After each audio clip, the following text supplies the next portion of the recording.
Hello and welcome to Competology IAS academy. आज हम लोग इस वीडियो में पॉलिटी सब्जेक्ट से संबंधित ढेर सारे क्वेश्चन करने वाले हैं जो हमारा एमसीक्यू क्वेश्चन होगा यह। और यह खास करके देखें तो सिविल सर्विस के एग्ज़ाम के लिए और ख़ास करके प्रीलिम्स के लिए यह काफ़ी इंपॉर्टेंट होगा। आप सिविल सर्विस एग्ज़ाम के लिए आप किसी भी स्टेट पीसीएस का हो या यूपीएससी का हो, वह उसके लिए हम लोग यहाँ पर एक क्वेश्चन को सेट किए हुए हैं। इसका लेवल थोड़ा सा हाई है, बाकी एसएससी रेलवे हैं, ठीक है, उनको देखा जाए तो अगर इस वीडियो को देखते हैं तो उनके लिए भी काफ़ी बेनिफिशियल होगा। लेकिन फिर भी अगर देखा जाए, लेकिन ये क्वेश्चन थोड़ा सा डीप में है जो उनको पच नहीं पाए, लेकिन अगर पचा लेते हैं तो काफ़ी ही आगे चलकर उनके लिए ये मददगार साबित हो सकता है। लेकिन अभी जो हम कह सकते हैं कि ये क्वेश्चन हमारा सिविल सर्विस के लिए है और यह प्रीलिम्स के लिए है। देखिए तो पहला हमारा क्वेश्चन है कि किस अधिनियम ने प्रांतों में द्वैध शासन प्रणाली की स्थापना की। प्रांतों में द्वैध शासन प्रणाली की बात आ रही है तो पहला है 1919 का भारत शासन अधिनियम, फिर है 1909 का भारतीय परिषद अधिनियम, फिर सी में है कि 1861 का भारतीय परिषद अधिनियम, डी 1892 का भारतीय परिषद अधिनियम। तो ये हमारा क्वेश्चन का जो हमारा ऑप्शन राइट होगा वह हमारा ए होगा। ए ऑप्शन राइट ऑप्शन होगा। 1919 का भारत शासन अधिनियम के तहत प्रांतों में द्वैध शासन स्थापित किया गया था और इस तरह से A option right option. Next दूसरा क्वेश्चन, बोर्ड ऑफ कंट्रोल की स्थापना किस अधिनियम के अंतर्गत की गई। पहला है पिट्स इंडिया एक्ट 1784, बी में है 1793 का चार्टर अधिनियम, सी में है 1813 का चार्टर अधिनियम और यह डी में है 1853 का चार्टर अधिनियम। ये जो क्वेश्चन सेट किया गया है इसमें बहुत सारे स्टेट पीसीएस का कुछ प्रीवियस क्वेश्चन भी है और कुछ ऐसे हमने अलग से क्वेश्चन भी सेट किया है जो कहीं प्रीवियस क्वेश्चन में नहीं है। और इस तरह से देखें तो इस क्वेश्चन को काफ़ी डिप्थ किया गया है। जैसे दूसरा क्वेश्चन में अगर हम इसका आंसर खोजें तो क्या हो सकता है हमारा आंसर इसमें, यानी कि बोर्ड ऑफ कंट्रोल की स्थापना किस अधिनियम के अंतर्गत की गई है। तो बोर्ड ऑफ कंट्रोल अब जानते हैं क्या है ये सारी बातें और यह किया गया था। ए ऑप्शन हमारा राइट होगा। A option Pitt's India act 1784 में बोर्ड ऑफ कंट्रोल की स्थापना किया गया था, इस अधिनियम के तहत किया गया था। नेक्स्ट थर्ड क्वेश्चन, किस अधिनियम के द्वारा ब्रिटिश संसद ने चाय और चीन के साथ व्यापार को छोड़कर ईस्ट इंडिया कंपनी ने भारत के साथ व्यापारिक एकाधिकार को समाप्त कर दिया। तो हमारा ऑप्शन हो जाएगा 1813 का चार्टर एक्ट, 1833 का चार्टर एक्ट, 1853 का चार्टर एक्ट, 1858 का चार्टर एक्ट। तो चाय और चीन के साथ व्यापार को छोड़कर ईस्ट इंडिया कंपनी ने भारत के साथ व्यापारिक एकाधिकार को वह समाप्त किया। तो यह हो जाएगा हमारा ऑप्शन ए 1813 का चार्टर अधिनियम के तहत इस कंडीशन को लाया गया था। नेक्स्ट फोर्थ क्वेश्चन, किस अधिनियम के अंतर्गत इंग्लिश मिशनरियों को भारत में कार्य करने के लिए अनुमति प्रदान की गई। किस एक्ट के तहत, किस अधिनियम के तहत ये बात है। तो 1813 का चार्टर अधिनियम यहाँ पर है, 1853 का चार्टर अधिनियम, 1858 का चार्टर अधिनियम और यहाँ है 1813 का चार्टर अधिनियम। और खास करके देखा जाए तो यही हमारा है, यानी कि 1813 का चार्टर अधिनियम। इस अधिनियम के तहत 1 लाख रुपया मिशनरियों को दिया गया यहाँ भारत में, यानी कि इनको अपना धर्म प्रचार करने के लिए। और इस तरह से देखें तो अपना मिशनरी जो यहाँ पर खुला हुआ है तो उसी समय से प्रचार अपना करते थे। और इस तरह से यह अधिनियम किसके तहत दिया गया था, 1813 का चार्टर अधिनियम के तहत। नेक्स्ट जैसे 5 क्वेश्चन, किस अधिनियम ने भारतवासियों को अपने देश के प्रशासन में कुछ हिस्सा लेना संभव बनाया। किस अधिनियम के तहत। तो पहला है 1813 का चार्टर अधिनियम, बी में 1833 का चार्टर अधिनियम, सी में है 1853 का चार्टर अधिनियम और फिर डी में है 1858 का चार्टर अधिनियम। तो ये हमारा हो जाएगा क्या, ऑप्शन बी ऑप्शन 1853 का चार्टर अधिनियम। और इसी अधिनियम के तहत भारतवासियों को अपने देश के प्रशासन में कुछ हिस्सा लेना संभव बनाया। नेक्स्ट 6 क्वेश्चन में है कि विधिक परामर्श हेतु गवर्नर जनरल की परिषद में कानूनी सदस्य की नियुक्ति का प्रावधान किस अधिनियम में किया गया था? विधिक परामर्श हेतु यहाँ पर बात आ रही है। और एक क्वेश्चन हमारा जो है, इस क्वेश्चन को अगर देखें तो क्या ऑप्शन होना चाहिए? विधिक परामर्श हेतु गवर्नर जनरल की परिषद में कानूनी सदस्य की नियुक्ति का प्रावधान किस अधिनियम में किया गया है? 1813 का चार्टर अधिनियम, 1833 का चार्टर अधिनियम, 1853 का चार्टर अधिनियम और लास्ट है 1858 का चार्टर अधिनियम। तो ये जो प्रोसेस है, इस क्वेश्चन का डिमांड जो है हमारा ए ऑप्शन से हो जाएगा, यानी कि ए 1813 का चार्टर अधिनियम के तहत इस प्रावधान को लाया गया था। नेक्स्ट 7 क्वेश्चन में है कि ब्रिटिश इंडिया के किस अधिनियम ने सामूहिक कार्यचालन के स्थान पर विभागीय पद्धति, डिपार्टमेंटल हम सिस्टम भी कह सकते हैं, द्वारा वायसराय की कार्यकारिणी परिषद पर उनके प्राधिकार को और अधिक बल प्रदान किया गया? तो हमारा ऑप्शन है यहाँ पर 1919 का भारत सरकार अधिनियम, 1909 का भारतीय परिषद अधिनियम, 1861 का भारतीय परिषद अधिनियम और लास्ट है 1892 का भारतीय परिषद अधिनियम। तो विभागीय पद्धति से संबंधित जब भी हमारा क्वेश्चन आता है, जो डिपार्टमेंट यहाँ पर एक बनाने की बात आती है, तो वह हमारा होगा क्या? 1861 के अधिनियम, 1861 का भारतीय परिषद अधिनियम। और इसी अधिनियम के द्वारा यहाँ पर डिपार्टमेंट यहाँ पर बनाया जाता है, विभाग या विभागीय पद्धति को यहाँ पर डेवलप किया जाता है। तो ऑप्शन हो जाएगा C option right option. Next 8 question में है कि भारत में उपनिवेशी शासन के संदर्भ में 1833 ईस्वी में एल्बर्ट बिल का उद्देश्य था। एल्बर्ट बिल का उद्देश्य क्या था? हमको इस क्वेश्चन में, यानी कि हमको इस ऑप्शन में इसका जवाब ढूंढना है। एल्बर्ट बिल आप जानते हैं लॉर्ड रिपन के समय में लाया गया था। लॉर्ड रिपन जब इस इस अधिनियम को लाता है या इस बिल को लाता है, ढेर सारा यहाँ पर विवाद हो जाता है। अब यहाँ पर जितने भी यूरोपीय लोग थे, अब इस एल्बर्ट बिल से काफ़ी मतलब कि असंतोष हो जाते हैं और आगे चलकर देखा जाए तो फिर इस विवाद के कारण फिर इसको, यानी कि इस बिल को वापस भी लेना पड़ा था। देखें तो क्या होगा, यानी कि एल्बर्ट बिल का उद्देश्य क्या था? इतना बड़ा यह मुद्दा जो बन जाता है, इसका मेन उद्देश्य क्या था? आप इसके उद्देश्यों को देखेंगे, आपको काफ़ी आश्चर्य होगा कि यह अंग्रेज होते हुए, लॉर्ड रिपन क्या अंग्रेज होते हुए हमारे भारतीयों के बारे में यह किस तरह का एक अच्छा उद्देश्य रखता था और किस तरह का मतलब कि हमारा भारतीय संस्कृति की तरफ या किस तरह से इसका आकर्षण होता था। तो देखिए एल्बर्ट बिल का उद्देश्य क्या है? अदालतों की डांडिक अधिकारियों के संबंध में भारतीय तथा यूरोपीय लोगों को बराबरी पर लाना, यानी कि दंड के मामले में देखें तो यहाँ पर जो है वह क्या होना चाहिए? भारतीय हो या यूरोपीय हो, कोई भी अगर वह अपराध किया है कानून के नज़र में, तो उसको एक ही न्याय के द्वारा, एक ही जज के द्वारा, चाहे वह भारतीय जज हो या कोई भी हो, यानी कि उसको मतलब कि उसके न्यायालय मतलब कि जस्टिफाई किया जा सकता है। कहने का मतलब यहाँ पर ये आता है, पहला हो जाएगा अदालतों की दंडिक अधिकारियों के अधिकारिता के संबंध में भारतीय तथा यूरोपियों को लोगों को बराबरी पर लाना।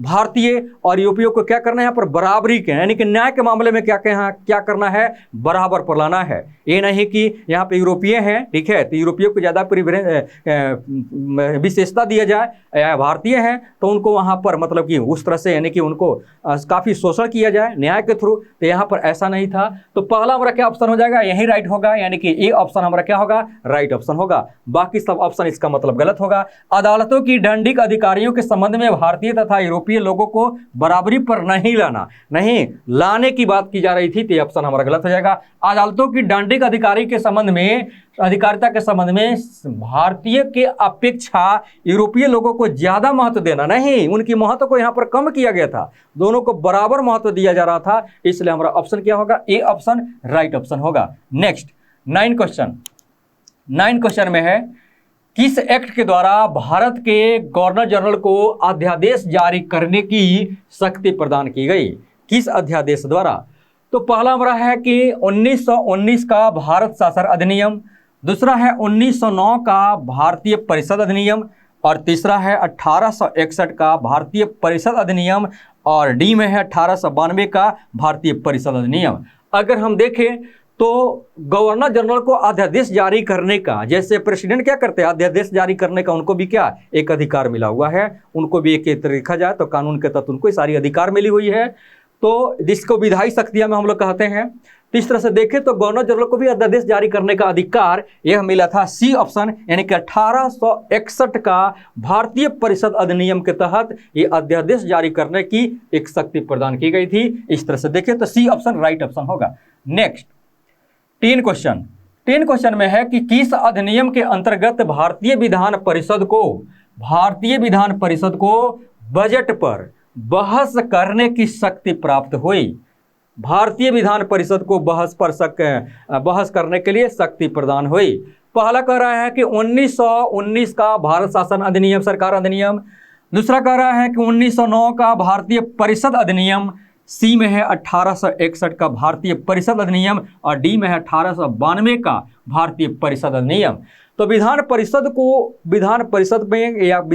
को बजट पर बहस करने की शक्ति जो है वह मिला था किससे, डी ऑप्शन होगा राइट ऑप्शन, 1892 का भारतीय परिषद अधिनियम के तहत ही उनको ये शक्तियां प्रदान की गई थी। इस तरह से डी ऑप्शन क्या होगा, राइट ऑप्शन होगा। नेक्स्ट 11 क्वेश्चन में है कि किसने कहा था संविधान सभा कांग्रेस थी और कांग्रेस भारत था। बहुत बड़ी बात है ये। और जैसे यहाँ पर कहा जा रहा है कि संविधान सभा क्या था, ये संविधान सभा कांग्रेस थी और कांग्रेस क्या थी, यह भारत थी, यानी कि पूरे भारत का यह नेतृत्व करते थे। इस तरह से यह बात कहने वाला कौन व्यक्ति है, पहला कह रहा है कि ऑस्टिन, बी में है BR अम्बेडकर, सी में है जवाहरलाल नेहरू, डी में है लाला लाजपत राय। तो इस बात को कहने वाले वो व्यक्ति होंगे ऑस्टिन। ऑस्टिन ने इस बात को कहा था कि संविधान सभा कांग्रेस थी और कांग्रेस भारत था। नेक्स्ट 12 क्वेश्चन, ब्रिटिश भारत में सांप्रदायिक प्रतिनिधित्व की व्यवस्था किस अधिनियम के द्वारा की गई थी, यानी कि फूट डालो और राज्य करो का यहां पर सेंस आ रहा है।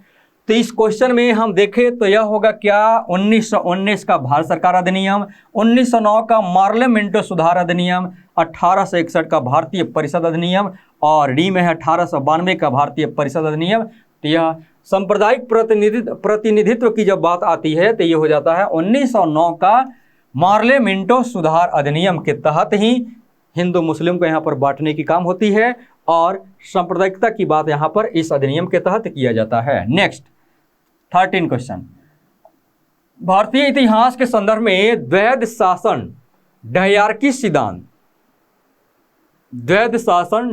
सिद्धांत किसे निर्दिष्ट करता है। पहला है प्रांतों में प्रत्यायोजित विषयों का 2 प्रवर्गों में विभाजन, बी में है केंद्रों में प्रत्यायोजित विषयों का 2 प्रवर्गों में विभाजन, सी में है प्रांतों और केंद्रों दोनों में प्रत्यायोजित विषयों का 2 प्रवर्गों में विभाजन, और डी में है इनमें से कोई नहीं। तो इस द्वैध शासन यानी कि डायरकी सिद्धांत किसे निर्दिष्ट किया गया करता है, तो ये ऑप्शन होगा प्रांतों में प्रत्यायोजित विषयों का 2 प्रवर्गों में क्या करना, विभाजन करना। ये ऑप्शन राइट ऑप्शन होगा। नेक्स्ट 14 क्वेश्चन, केंद्र में कौन सा एक्ट द्विसदनीय विधायिका लाया, केंद्र में कौन सा एक्ट द्विसदनीय विधायिका लाया। तो इस ऑप्शन में देखें तो हमारा है पहला 1919 का एक्ट, 1909 का एक्ट, 1813 का एक्ट, 1833 का एक्ट। तो ये ऑप्शन क्या होगा, राइट ऑप्शन होगा। केंद्र में कौन सा एक्ट द्विसदनीय विधायिका लाया, तो 1919 का एक्ट यह द्विसदनीय विधायिका लाया, यानी कि ये ऑप्शन राइट ऑप्शन होगा। नेक्स्ट 15 क्वेश्चन, केंद्रीय विधानसभा का कौन सा निर्वाचन भारत शासन अधिनियम 1919 के अंतर्गत हुआ। 1919 के अंतर्गत होने वाला वह कौन सा निर्वाचन भारत शासन अधिनियम था, यानी कि केंद्रीय विधानसभा का। तो यहाँ पर देखें तो वर्ष 1926 का निर्वाचन, फिर यहाँ बात आता है कि वर्ष 1945 का निर्वाचन। तो यहाँ और सी में है कि दोनों यहाँ पर, और फिर डी में है कोई नहीं। अगर हम इस अधिनियम की बात करें तो यह अधिनियम कब है? 1919 का अधिनियम है। और यह अधिनियम के बाद देखें तो ये भी क्या होगा? राइट होगा, और दूसरा भी राइट होगा। तो इस तरह से हम देखें ऑप्शन, तो सी ऑप्शन हो जाएगा। यानी कि वर्ष 1926 में भी और 1945 में भी, यानी कि दोनों जगह यहाँ पर निर्वाचन की बात होती है, तो यह होता है 1919 के अधिनियम के अंतर्गत होती है। सी ऑप्शन क्या होगा? राइट ऑप्शन होगा। नेक्स्ट 16 क्वेश्चन, भारत सरकार अधिनियम 1919 में प्रांतीय सरकार के कार्य आरक्षित और अनारक्षित विषयों के अंतर्गत बांटे गए थे। कम से कम इतना तो पता चला कि 1919 के अधिनियम में ही प्रांतीय सरकार के कार्य जो थे वह आरक्षित और अनारक्षित दो भागों में यहाँ पर विभाजित किया गया था। और जब विभाजित किया गया है तो इनमें आरक्षित विषय कौन कौन थे? आरक्षित विषय के बारे में यहाँ पर पता करना है। पहला है न्याय, बी में है वित्त, भू राजस्व, मतलब कि वित्त और भू राजस्व यहाँ पर अलग अलग है दोनों, लेकिन बी ऑप्शन में है, ये दोनों सही है, यानी कि दोनों को रखा गया था। सी पुलिस व्यवस्था भी क्या था? यह भी आरक्षित विषय थे प्रांतीय विषय में, और यह हमारा पहला बी यानी कि ए बी सी सब सही है, यानी कि डी ऑप्शन क्या हो जाएगा? राइट हो जाएगा। ये सभी सत्य हैं। नेक्स्ट 17 क्वेश्चन, किस अधिनियम द्वारा संवैधानिक निरंकुशता बहुत बड़ी बात है ये, संवैधानिक निरंकुशता का सिद्धांत प्रस्तुत किया गया था? आप यहां पर देख सकते हैं क्या टर्म आया है? संवैधानिक निरंकुशता की बात आ रही है। इस सिद्धांत को प्रस्तुत किया गया था। तो पहला हमारा है भारत सरकार अधिनियम 1935, फिर है बी में Pitt's India act 1784, regulating act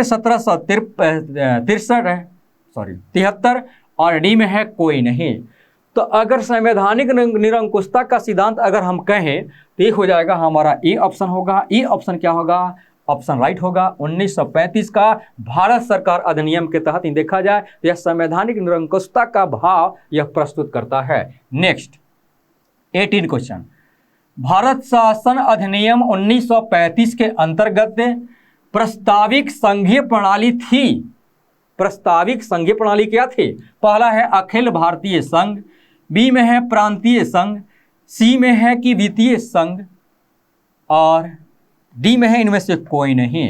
तो अगर देखें तो यह ए ऑप्शन होगा। ए ऑप्शन क्या होगा? राइट ऑप्शन होगा। यानी कि अखिल भारतीय संघ को यहाँ पर 1935 का अधिनियम के अंतर्गत क्या था? यानी कि इसको प्रस्तावित किया गया था। ए ऑप्शन क्या होगा? राइट ऑप्शन होगा। नेक्स्ट 19 क्वेश्चन, 1935 के अधिनियम द्वारा स्थापित संघ सरकार अवशिष्ट शक्तियां किसको प्रदान की गई थी?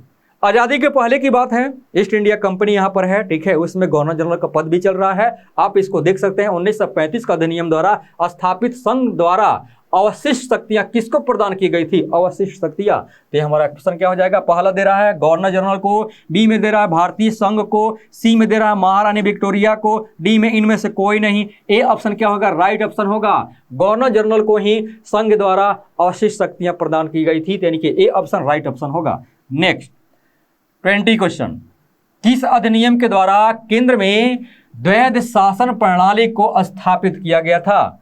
किस अधिनियम के द्वारा? कहां पर?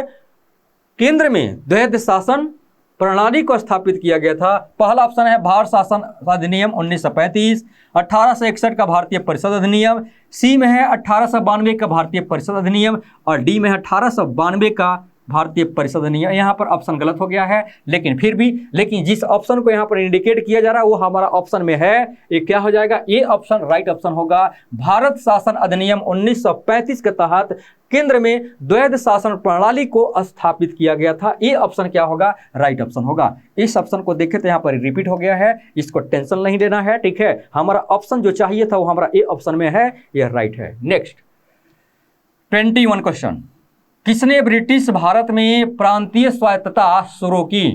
ब्रिटिश भारत में प्रांतीय स्वायत्तता शुरू की। पहला है भारत सरकार अधिनियम 1935, बी में 1861 का भारतीय परिषद अधिनियम, सी में 1892 का भारतीय परिषद अधिनियम और डी में है भारत शासन अधिनियम 1919। तो इस तरह से देखें तो यह प्रांतीय स्वायत्तता शुरू की गई थी। यह बात अगर हम देखें तो हमारा ए ऑप्शन राइट होगा, यानी कि ए भारत सरकार अधिनियम 1935 के तहत प्रांतों में प्रांतीय स्वायत्तता मतलब कि प्रदान किया गया था।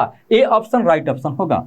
नेक्स्ट 22 क्वेश्चन, किस अधिनियम के फलस्वरूप बर्मा, जो आज इसका वर्तमान नाम क्या है, म्यांमार है, हमारे देश के पूर्वोत्तर क्षेत्र में यह हमारा पड़ोसी देश है म्यांमार, भारत बर्मा को क्या किया गया था, भारत से अलग किया गया था। बर्मा भारत से अलग हुआ किस अधिनियम के तहत? पहला है government of India act 1935, B में है 1861 का भारतीय परिषद अधिनियम, 1892 का भारतीय परिषद अधिनियम, और डी में है भारत शासन अधिनियम 1919।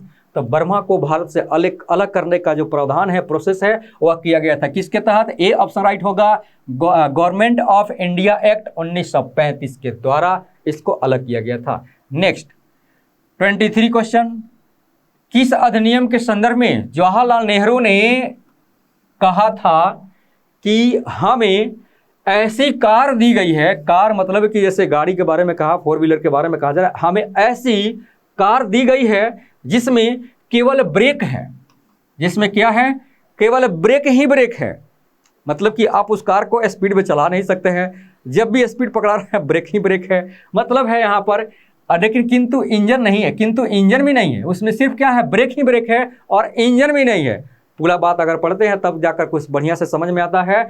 उसमें क्या है कि ब्रेक ही ब्रेक है लेकिन इंजन नहीं है। सोचिए ऐसा कोई कार जो सिर्फ उसमें ब्रेक ही ब्रेक हो और इंजन भी ना हो, तो इसको अगर देखें तो किस अधिनियम के बारे में कहा है जवाहरलाल नेहरू जी ने, किस अधिनियम के बारे में? तो पहला देखें हमारा ऑप्शन, तो ये कह रहा है कि 1861 का भारतीय परिषद अधिनियम, 1892 का भारतीय परिषद अधिनियम, 1819 का भारत शासन अधिनियम और 1935 का भारत शासन अधिनियम।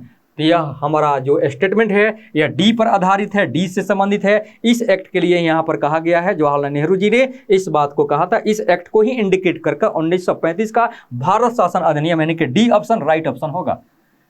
नेक्स्ट, भारत का संघीय न्यायालय किस वर्ष में स्थापित किया गया था?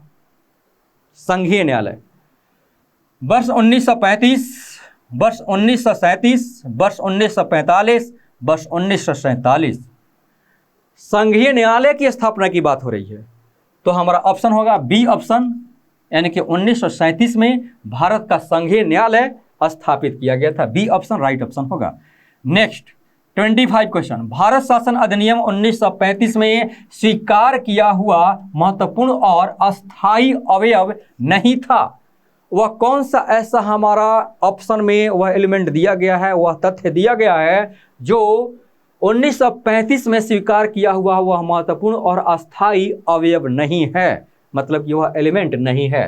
पहला है देश के लिए लिखित संविधान, बी में है संघीय शासन प्रणाली, सी में है संघीय विधायिका और डी में है ये सभी नहीं। यहाँ पर क्या होगा, ए ऑप्शन होगा। ए ऑप्शन का मतलब है कि देश के लिए लिखित संविधान के बारे में यहाँ पर देखें तो भारत शासन अधिनियम 1935 में स्वीकार नहीं किया गया था, जो महत्वपूर्ण और अस्थायी अवयव नहीं है, यानी कि ए ऑप्शन क्या होगा, राइट ऑप्शन होगा। नेक्स्ट 26 क्वेश्चन, भारत के लिए संविधान की रचना हेतु संविधान सभा का विचार सर्वप्रथम किसने प्रस्तुत किया था? संविधान सभा का विचार यहाँ पर है, पहला है नेहरू रिपोर्ट 1928, बी में है सरदार वल्लभ भाई पटेल, सी में है स्वराज पार्टी ने वर्ष 1934 में और डी में है इनमें से कोई नहीं। तो अगर हम ऑप्शन को देखें तो सी ऑप्शन क्या होगा, राइट ऑप्शन होगा। स्वराज पार्टी ने वर्ष 1934 में भारत के लिए संविधान की रचना हेतु संविधान सभा का विचार सर्वप्रथम इन्होंने लाया था, यानी कि C option right option. 27 question, एक निर्वाचित संविधान सभा द्वारा भारत के संविधान का निर्माण करने का प्रस्ताव किसने किया गया था, किसके द्वारा किया गया था? निर्वाचित संविधान सभा द्वारा। निर्वाचित संविधान सभा द्वारा भारत के संविधान का निर्माण करने की बात आ रही है, तो अगर हम ऑप्शन को देखें तो पहला है क्रिप्स मिशन 1942 द्वारा, 1935 के भारत शासन अधिनियम द्वारा, सी में है लॉर्ड माउंटबेटन द्वारा और डी में है कैबिनेट मिशन योजना द्वारा। अगर इस क्वेश्चन का जवाब दें तो यहाँ पर संविधान सभा का निर्माण करने की बात यहाँ नहीं हो रही है, संविधान का निर्माण करने की बात हो रही है। अगर संविधान सभा के निर्माण करने की बात होती तो फिर कैबिनेट मिशन योजना के द्वारा 1945 के आधार पर होता, लेकिन यहाँ पर है एक निर्वाचित संविधान सभा द्वारा भारत के संविधान का निर्माण करने की बात हो रही है। तो यहाँ पर क्या हो जाएगा, हमारा ऑप्शन हो जाएगा ए ऑप्शन राइट ऑप्शन होगा। क्रिप्स मिशन 1942 के द्वारा यहाँ पर इफेक्ट राइट होगा।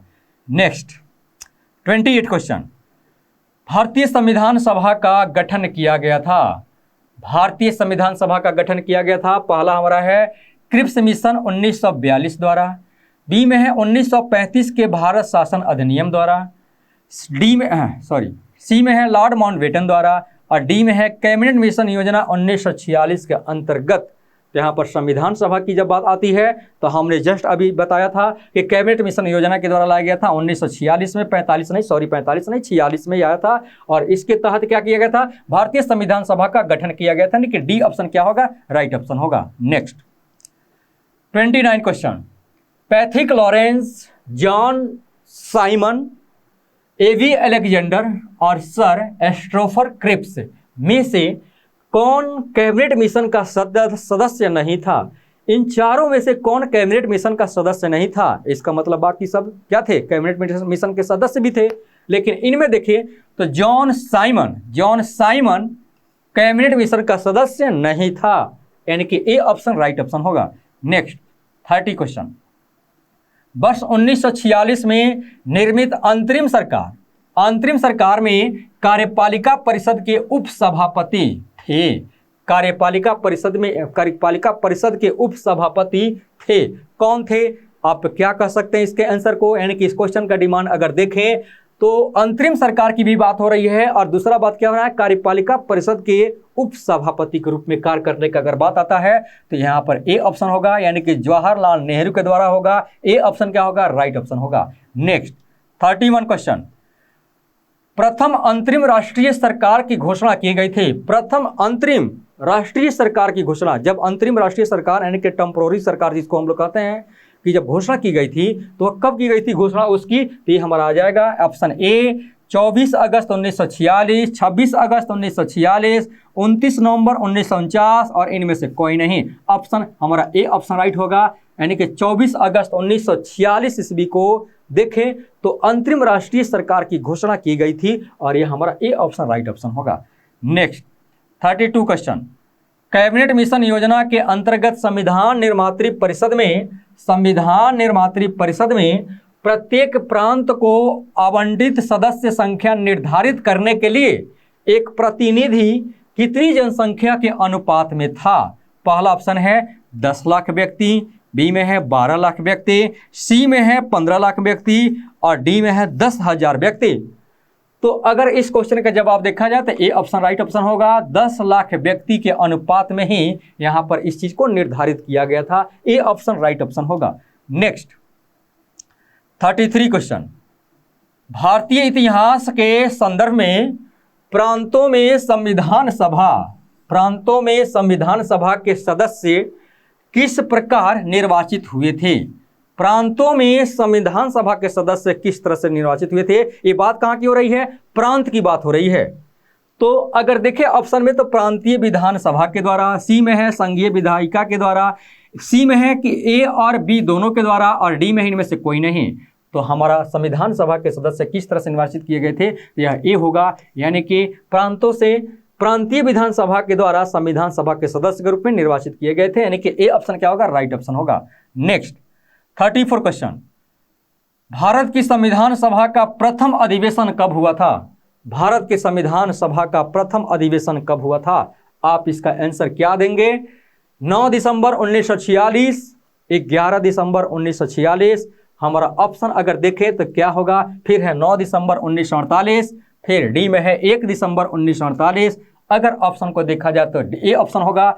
9 दिसंबर 1946 को सबसे पहली बार प्रथम बार अधिवेशन शुरू किया गया था। A option right option. Next 35 question में है कि किसने कहा था कि संविधान सभा, किसके बारे में? संविधान सभा अकेले ही देश के लिए एक स्वदेशी संविधान का निर्माण कर सकती है तथा सही मायने में और पूरी तरह से लोगों की इच्छा का प्रतिनिधित्व भी कर सकती है। यह बात किसने कहा था? ऑप्शन में है महात्मा गांधी, बी में है जवाहरलाल नेहरू, सी में है सरदार पटेल, डी में है BR अम्बेडकर। तो इस बात को कहने वाले व्यक्ति ए हैं, यानी कि महात्मा गांधी। ए ऑप्शन क्या होगा? राइट ऑप्शन होगा। Next 36 question. 36 क्वेश्चन में है कि नेहरू ने संविधान सभा में उद्देश्य प्रस्ताव कब प्रस्तुत किया था? उद्देश्य प्रस्ताव को कब प्रस्तुत किया था? तो ऑप्शन में दे रहा है 13 दिसंबर 1945, 13 दिसंबर 1946, बी में है 9 दिसंबर 1946 और डी में है 11 दिसंबर 1946। तो डी ऑप्शन क्या होगा? राइट ऑप्शन होगा, यानी कि 13 दिसंबर 1946 को नेहरू जी के द्वारा संविधान सभा में उद्देश्य प्रस्ताव को प्रस्तुत किया गया था, यानी कि बी ऑप्शन राइट ऑप्शन होगा। Next 37 question. राष्ट्रमंडल में भारत की सदस्यता का अनुमोदन किस वर्ष किया गया था? पहला है वर्ष 1949, बी में वर्ष 1950, सी वर्ष 1951, डी वर्ष 1942। तो हमारा ऑप्शन होगा ए ऑप्शन वर्ष 1949 में राष्ट्रमंडल में भारत की सदस्यता हेतु अनुमोदन किया गया था, इसी वर्ष किया गया था। ए ऑप्शन क्या होगा? राइट ऑप्शन होगा। Next 38 question. संविधान सभा में अंबेडकर का प्रथम अभिभाषण किस वर्ष किया गया था? अंबेडकर जी का प्रारूप समिति के अध्यक्ष थे, कई समितियां बनी हुई थी, और इसमें ये बात आता है कि संविधान सभा का जब निर्माण होता है तो अंबेडकर जी के द्वारा प्रथम अभिभाषण किस वर्ष किया गया था? पहला ऑप्शन है 9 दिसंबर 1946 जो प्रथम अधिवेशन होता 49 है, फिर है कि 11 दिसंबर 1949, फिर है 13 दिसंबर 1949। तो हम अगर देखें तो हमारा ऑप्शन क्या हो जाएगा? ए ऑप्शन, यानी कि 9 दिसंबर 1949 को इस बात को कहा गया था, और ये हो जाएगा हमारा A option right option. Next, भारतीय संविधान सभा के उद्घाटन के अधिवेशन की अध्यक्षता किसके द्वारा की गई थी? किसकी उद्घाटन? भारतीय संविधान सभा के उद्घाटन के अधिवेशन की अध्यक्षता किसके द्वारा की गई थी? तो आप जानते हैं कि संविधान सभा का अस्थायी अध्यक्ष डॉक्टर सच्चिदानंद सिन्हा को बनाया गया था, और फिर कुछ दिनों के बाद यानी कि डॉक्टर राजेंद्र प्रसाद को बनाया गया था। तो इसमें जब इसके बारे में आ जाएगा, यानी कि भारतीय संविधान सभा के उद्घाटन के अधिवेशन की अध्यक्षता किसने किया था? उद्घाटन। तो उस समय कौन प्रेजेंट होंगे? अस्थायी अध्यक्ष जिसको पहले बनाया गया था, जो पहले बने थे, यानी कि अस्थायी अध्यक्ष के रूप में। तो कौन थे? डॉक्टर सच्चिदानंद सिन्हा थे, यही उस समय थे, और यह ए ऑप्शन क्या हो जाएगा? ये हमारा ऑप्शन राइट ऑप्शन हो जाएगा। Next 40 question. 40 क्वेश्चन में है संविधान सभा में उद्देश्य प्रस्ताव किसके द्वारा प्रस्तुत किया गया था? उद्देश्य प्रस्ताव अगर देखें तो डायरेक्टली या इनडायरेक्टली इस क्वेश्चन को हम रिपीट कर चुके हैं। इस जो 50 क्वेश्चन का सेट है इसमें कहीं ना कहीं रिपीट हो चुका है। आप इसका जवाब दे सकते हैं अगर आप ध्यान से सुने होंगे या इस वीडियो को आप देख रहे होंगे। तो संविधान सभा में उद्देश्य प्रस्ताव की बात आ रही है, किसके द्वारा यह प्रस्तुत किया गया था? तो पहला ऑप्शन है पंडित जवाहरलाल नेहरू है, फिर बी में है सच्चिदानंद सिन्हा है, सी में है राजेंद्र प्रसाद के द्वारा, फिर डी में है BR अम्बेडकर द्वारा। तो उद्देश्य प्रस्ताव ए ऑप्शन होगा, यानी कि पंडित जवाहरलाल नेहरू के द्वारा इस प्रस्ताव को प्रस्तुत किया गया था। तो ए ऑप्शन क्या होगा? राइट ऑप्शन होगा। 41 क्वेश्चन। 41 क्वेश्चन में है कि भारतीय संविधान का प्रथम प्रारूप तैयार किया गया था। प्रथम प्रारूप तैयार किया गया था BN राव द्वारा, बी में है BR अम्बेडकर द्वारा, सी में है पंडित जवाहरलाल नेहरू द्वारा, डी सच्चिदानंद सिन्हा के द्वारा। तो भारतीय संविधान का प्रथम प्रारूप तैयार करने वाले व्यक्ति हैं, वह कौन है? ए ऑप्शन, यानी कि BN राव के द्वारा इसको तैयार किया गया था। इस तरह से ए ऑप्शन राइट ऑप्शन होगा। Next 42 question. भारतीय संविधान सभा में कुल कितनी महिला सदस्य थी? महिला सदस्य की बात आ रही है संविधान सभा में, तो ऑप्शन में दे रहा है कि 10 महिला सदस्य थे, बी में कह रहा है कि 15 महिला सदस्य थे, सी में है कि 20 महिला सदस्य, और डी में कह रहा है कि 8 महिला सदस्य। कितना महिला सदस्य हो सकती हैं? तो अगर ऑप्शन को देखें तो यहाँ बी ऑप्शन होगा, बी ऑप्शन राइट ऑप्शन होगा, यानी कि 15 महिला सदस्य देखें तो भारतीय संविधान सभा में इनको चुना गया था, 15 महिलाओं को, यानी कि बी ऑप्शन। Next 43 question. संविधान सभा की संघ संविधान समिति संघ संविधान समिति का अध्यक्ष कौन था? यहाँ पर एक फैक्ट है कि आप जानते हैं कि संविधान सभा का जब निर्माण किया जा रहा था, कई समितियां उसमें बनी हुई थी, अलग अलग समितियों के यहाँ पर अलग अलग यहाँ पर अध्यक्षता लोग किए हैं। लेकिन जब भी संविधान सभा के समिति से संबंधित अगर क्वेश्चन आएगा तो एक ट्रिक है इसमें, संघ हो या संघीय हो, संघ हो या संघीय हो, वह मामला या वह उसकी अध्यक्षता कौन करेंगे? तो जवाहरलाल नेहरू होंगे। यहाँ पर संघ है, अगर संघीय भी होता तो वह मामला हमेशा जवाहरलाल नेहरू की तरफ जाता है। और यह देखें तो उसकी अध्यक्षता यहाँ पर, यानी कि ऐसे 3 समितियाँ थी, लगभग 3 या 4 समितियाँ थी जिसकी अध्यक्षता ये जवाहरलाल नेहरू जी ने किया है। और संघ समिति की यहाँ पर अध्यक्षता देखिए, इस क्वेश्चन का आंसर क्या हो जाएगा? ए ऑप्शन होगा, यानी कि जवाहरलाल नेहरू के द्वारा संघ संविधान समिति का अध्यक्षता किया गया था। ए ऑप्शन राइट ऑप्शन होगा। नेक्स्ट 44 क्वेश्चन, संविधान सभा ने भीमराव अंबेडकर की अध्यक्षता में प्रारूप समिति का गठन किया गया। संविधान सभा ने जो समितियां बनाया था और वो प्रारूप समिति भी एक बना हुआ था जिसकी अध्यक्षता किसको सौंपा गया था? भीमराव अंबेडकर जी को सौंपा गया था। अब यहाँ पर एक बात आता है कि भीमराव अंबेडकर की अध्यक्षता में प्रारूप समिति का गठन कब किया गया था?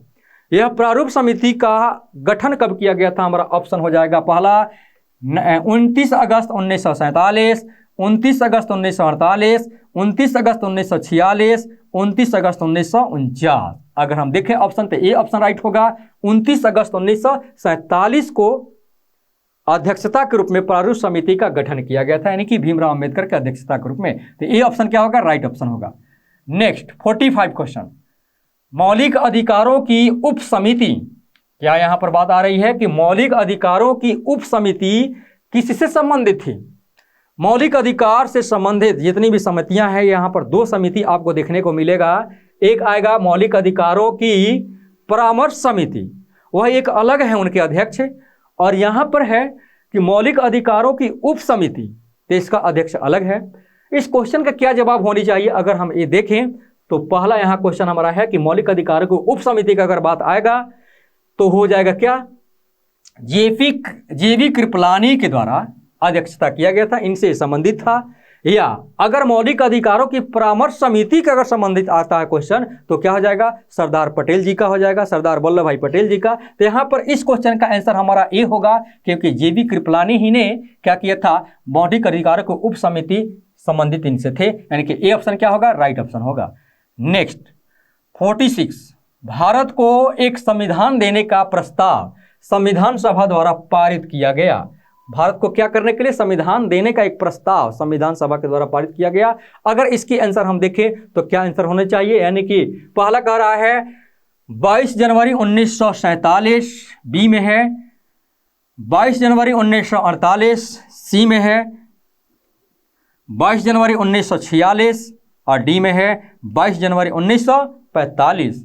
हमारा ऑप्शन हो जाएगा इस क्वेश्चन का ए ऑप्शन राइट ऑप्शन। 22 जनवरी 1947 को देखें तो संविधान सभा द्वारा इसको पारित किया गया था, यानी कि हमारा ऑप्शन हो जाएगा ए राइट ऑप्शन।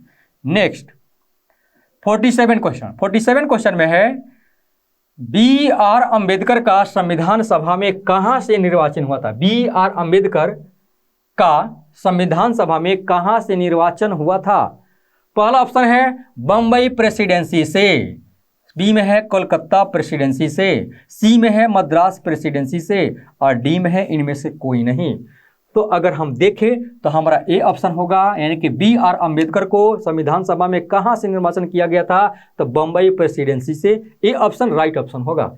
नेक्स्ट 48, मौलिक अधिकारों की सलाहकार समिति। अभी जस्ट हमने कहा था कि अगर मौलिक अधिकारों की परामर्श समिति या सलाहकार समिति से संबंधित अगर क्वेश्चन आएगा तो सरदार वल्लभ भाई पटेल जी होंगे। आपको इस क्वेश्चन का जवाब पहले ही मिल चुका है, तो हम ए ऑप्शन को टिक कर लेते हैं। वल्लभ भाई पटेल के द्वारा इसकी अध्यक्षता किया गया था। ए ऑप्शन राइट ऑप्शन है।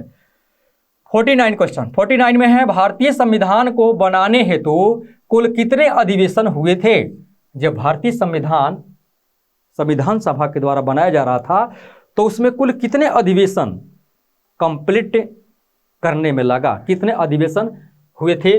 पहला है 12 अधिवेशन हुए थे, बी में है कि 3 अधिवेशन, सी में है 6 अधिवेशन और डी में है 9 अधिवेशन। तो अगर हम देखें तो हमारा अधिवेशन की बात आता है, ए ऑप्शन, यानी कि 12 अधिवेशन यहाँ पर लगा था टोटल संविधान को बनाने में। इस तरह से देखें तो ए ऑप्शन क्या हो जाएगा, राइट ऑप्शन होगा। नेक्स्ट 50 क्वेश्चन में है कि भारतीय संविधान के निर्माण के समय संवैधानिक सलाहकार कौन थे।